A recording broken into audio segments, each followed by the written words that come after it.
The Brahma Kumaris are affiliated to the United Nations in two ways, one through the Department of Public Information and the other through the Economic and Social Council, DPI and ECOSOC.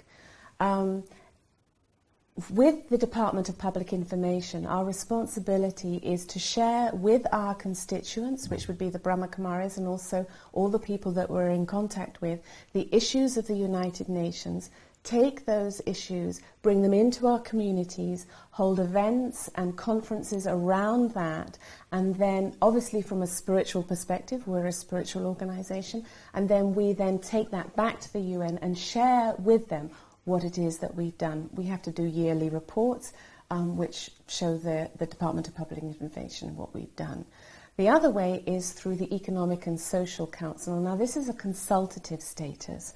This is slightly different because here the United Nations are interested in the spiritual expertise of the Brahma Kumaris. They want to know what it is we think about a certain issue.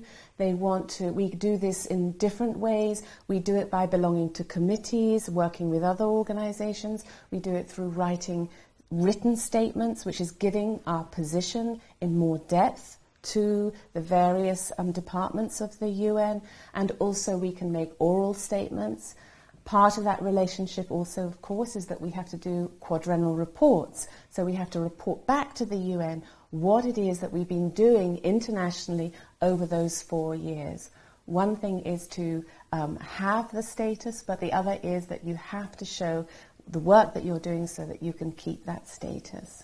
Some of the activities that we participate in is, for example, we take part in committees. The Brahma Kumaris are co-chairs of something called the Values Caucus at the UN, so we look at values, we hold meetings and such like, inviting both governments and also the Secretariat to come to our meetings to explain to our constituents and also give feedback to them. We actually have something that's very popular, which is breakfasts. We call them coffees, where we invite the ambassadors to come on an informal level, so we don't record anything or write anything, any reports on it, but it gives the ambassadors from different countries a chance to come and explain or give a little bit of the history of the values of their countries, and it gives an opportunity for the NGOs themselves to have that close interaction which they may not have.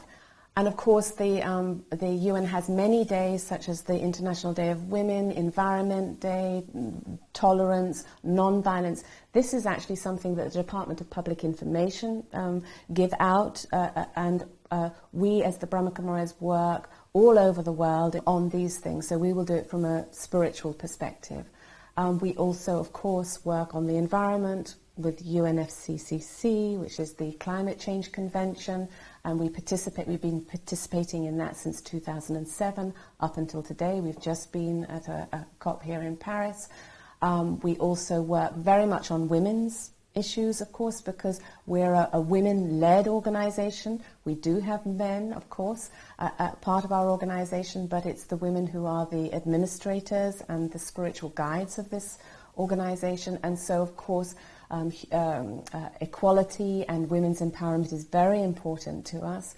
I think it was in the 80s, the early 80s, that the head of our organization then, her name was Dadi Prakashmani, came to New York and was walking on the pavement opposite the UN and saw all the flags flying in the wind and understood this to be an international house, a house where peace is being talked about, and the aim and the very aim and the objective of that organization is to bring countries together united for peace. And so Dadi was saying that the Brahma Kumaris need to be there because they have a lot to offer.